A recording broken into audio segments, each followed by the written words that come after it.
see Catherine. Yeah, I didn't see Catherine there. Yeah, but the name of your organization? Oh, the organization is on there. William Wagner down here at West Temple, the Criminal Courts Building. We have a celebrity from Europe named NAVI, probably, if not the most well-recognized and best tribute artist to Michael Jackson, certainly on the top 3. NAVI, it's great to have you here. It's good to be here. You came all the way from Europe, didn't you? We came from England. Just specifically for this? Only for this. Only to be here and let whoever needs to know that Michael Jackson fans are here from different countries. Some fans can make it, some fans can't make it, but we want justice for the situation. Hello, Tom!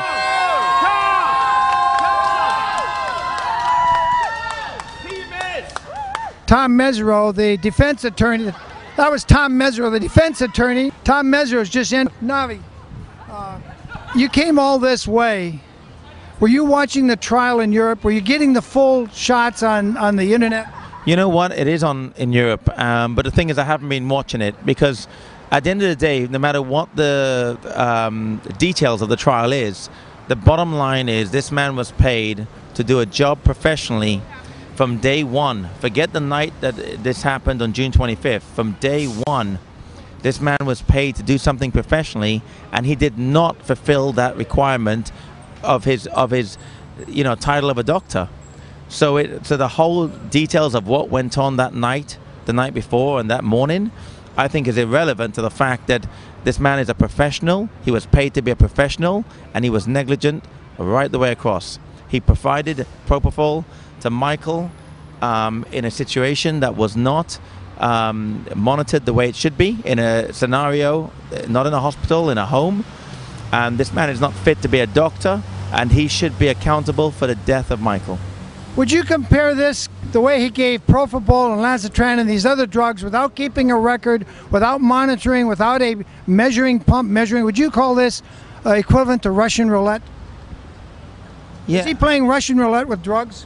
He was playing Russian roulette, but I mean, he was also, I mean, the fact is that him giving all this stuff, whether he kept a record or not, just giving the stuff was wrong, illegal, and he should pay a price. And it's not just a price of 4 years if he gets that. It's a much bigger price. You took a man's life, you hurt millions of hearts around the world. You should not be, there should be a much heavier sentence than that. Is it true there were fans in Europe that committed suicide when they heard Michael had died? I don't know. What I do know is that people did commit suicide. I don't know who and where, but I heard that. One of the pieces of evidence that came forward in this trial so far is that when he first saw the medics, he did not inform them that he had given a massive dose of propofol and how much. In fact, he hid that point, and when he got to the ER room, the emergency room, he told the personnel there that he was treating him for dehydration and withheld for precious seconds and minutes the fact that he had pumped him up with propofol, so they couldn't react because they didn't know when Michael first arrived that he was stuffed full of propofol. At that point, by denying that information, do you think he crossed the line, went from manslaughter to second-degree murder? I think that's a very strong case because the fact is that you're meant to call 911 and get the help immediately. It took him nearly 30 minutes to do so. I don't know why this man was so worried about cleaning up the room and getting rid of stuff rather than trying to get the initial issue here, which is to save Michael Jackson. I think this man has a lot to answer for. That's why it should not be what he's standing for. He should not get 4 years. He should be getting a life sentence because he took a life. You performed for Michael both in Los Angeles and I think London, right? New York. Or New York. When he watched you, didn't he smile? Yeah, he smiled. I met Michael. I went to Neverland. He gave me a standing ovation. Michael was supportive to not just me, but any fan, any Michael Jackson fan. Michael Jackson is encouraging to everybody. Did you get to speak with him either in New York or in Los Angeles? Yeah, both times. What did he say to you? He said I was an amazing dancer, that I practice every day. I met him in London a few times. I met him in Germany. Michael's always been supportive, encouraging, and the most important thing is he's always been very humble. A lot of people have mentioned he's humble when you meet him in person. Did he strike you that way? In fact, he was so humble, I thought he was having me on. Really? Yeah, I thought he was winding me up. I mean, I said he said I was an amazing dancer, and I said, no, Mike, you're an amazing dancer. And he goes, no, really? Seriously? And I'm thinking, this guy's having me on, but he was actually being humble. That was my impression. I watched him every day for 5 months in the trial in '05, and he would come into that courtroom so quiet. It was like he was in slippers. He just sort of glided in. I didn't notice him until he passed me. The fans noticed, but I'll tell you one story. We was backstage at the World Music Awards in London when they honored Michael for 104 million copies of Thriller, and there was Beyonce and Rihanna and Chris Brown did Thriller, and they asked me if I wanted to dance like a monster, and I said no, I'll just keep myself as myself, and I'll meet Michael, which would be good. Michael sat backstage in his limo, and he didn't want to meet nobody. But he wanted to meet all the dancers 2 by 2 to say thank you. And they didn't dance with him. He wanted to meet the dancers that danced Thriller with Chris Brown to say thank you. He didn't want to meet no Beyonce, no Chris Brown, no one. He just wanted to thank the dancers. wow, that's an incredible personality. It was, I mean, for me that day, I wasn't happy because I was going to meet him, but I was actually even more respectful of him. That he wasn't interested in somebody that was somebody. He wanted to kind of spend time with people that was ignored or forgotten. Have you been made aware yet that they changed the law called SB from October? Yeah, October 1st. They changed the law so that even if Murray's convicted and even if he's given 4 years in state prison, he won't serve a single day in state prison if the probation officer and the judge deem he's not a threat to society. Well, in the United Kingdom, when you start something and it's prior to the date of the 1st of October, then it should be accountable to the law that it was at the time when you started the trial. It should not be changed halfway through. So whatever it was before the 1st of October, and Murray was held responsible by then, they should hold him to that. But I think this trial needs to be reassessed for something a lot bigger. He needs to pay a bigger price. This is not, this is not a 4-year sentence. This is a life for a life. I agree. This should be a life for a life. And the worst that can happen to him is 4 years. The chances are great that he will go to the sheriff's department, be fingerprinted, they will do his mugshot, they'll put an ankle bracelet, they'll sign some papers, and he'll go home to sleep with his girlfriend. He will just not really pay a price. The only way, I think, since I went to law school for 3 years, I think the only way justice could happen is this district attorney would have to motion the judge to dismiss this case right now without prejudice. Without prejudice means he can bring the charges again and then come back and bring second-degree murder charges, voluntary manslaughter and involuntary, and let the jury decide which one fits. Well, I think... Would you favor that? In a way, yes.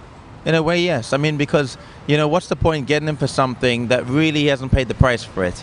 And it might be worth dropping these charges, like you say, without prejudice, and bring newer ones, because the evidence stands. It all stacks up. So whatever you're going to charge him for, it's going to go against him.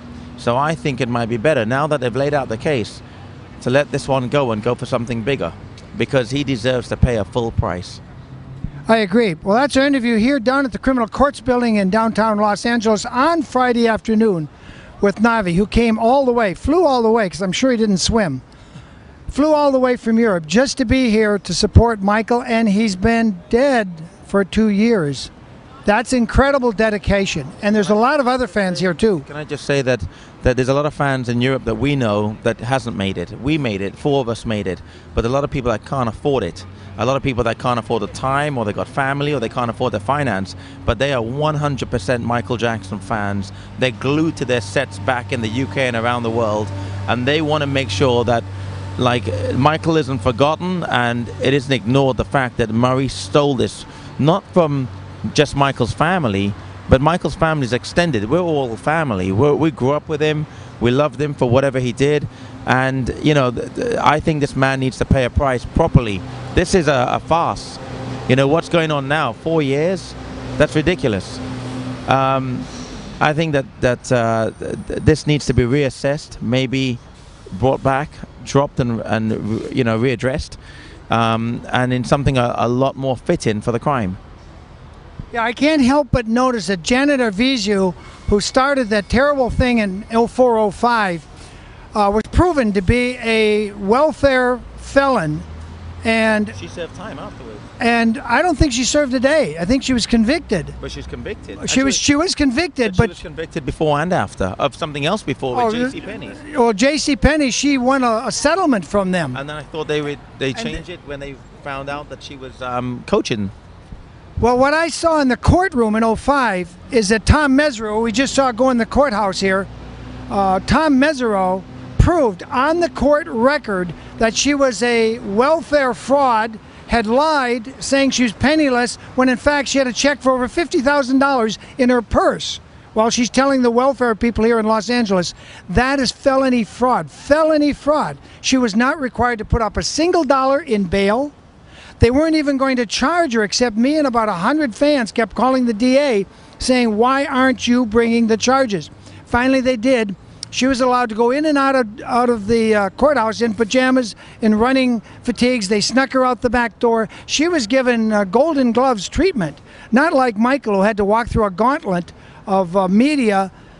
It was quite different. In knowing that background, and knowing that all these 400 judges in this judicial district where we're standing right now, they all took bribes, open bribes for 20 years. Every one of them was proven at the appellate court in a case that Richard Fine brought to take bribes from the County of Corporation of Los Angeles, which didn't lose a single lawsuit either way for almost 3 years. For proving that, Judge Affey threw Richard Fine in jail here in Los Angeles for 18 months for winning and proving 400 judges took open bribes. Knowing that background, I am very suspicious that we're going to see any real justice in this trial, and I kind of suspect that the defense team wants him convicted now of this very low charge, and they're cooperating with the prosecution, who got the law changed, or someone got the law changed, so that he will serve virtually not a day in state prison if it goes the way I think it's going to go. And when you know the background of the judges take bribes and got away with it, and then they passed a law called SBX 211 on the second week of February, and Governor Schwarzenegger signed it into law 10 minutes to midnight with no media, and there's been no media except for my television show. We're the only ones that talk about it. Nobody here in LA, none of the big media have touched on this. This is wrong. They made the law retroactively legal. 20 years of crime was abolished by XB 211. Knowing that is happening in this place where we're standing right now, I am very doubtful that anybody in the system planned for any justice to happen here. And it's not because I'm a Jackson fan, because I'm not a Michael Jackson fan. I'm not a fanatic. I am a fanatic for justice, and I think justice has been denied here again and again. Can I underline something? The thing you've got to remember is this: when Santa Maria, if the world's press wasn't there, I don't think justice would have been done. And now the world's press is here again. The eyes are on the system, and you cannot just get away with anything you want. You can't just pass it under the mat. So I think that Los Angeles has to stand up and be accountable for their legal system. And I think Michael Jackson's case is the only one that can be global. This is not an American star, this is a global star. And I think that with the world watching, they really have to be accountable of what this man did and what price is he going to pay and what is the system going to allow. I think the only way that'll happen, Navi, is if they drop these charges without prejudice and the judge agrees to drop them without prejudice, and then bring new charges of second-degree murder by poisoning, because when he lied at the emergency room, he crossed that threshold, in my mind. If I was on the jury right now, I would be irate that they did not bring second-degree murder charges. I would just be really upset. I think somebody needs to, I think the jury and the people in the court needs to think about this. Forget Michael Jackson. If this happened to your family member or a friend of yours, what would you be looking for? And this is a man that's meant to be responsible, and he's not sharing his time with 50 different patients. He's not sharing his time with a private care with 10 patients. He was specifically for one person. What would your view be on it now? Forget Michael Jackson. Just take it as if it's someone you knew or a family member. Well, based on what I've seen in the evidence, he did the drips wrong. He did everything as wrong as you could. Number one, you don't do it at home. Nobody else has ever done this except in '92, and that was a homicide.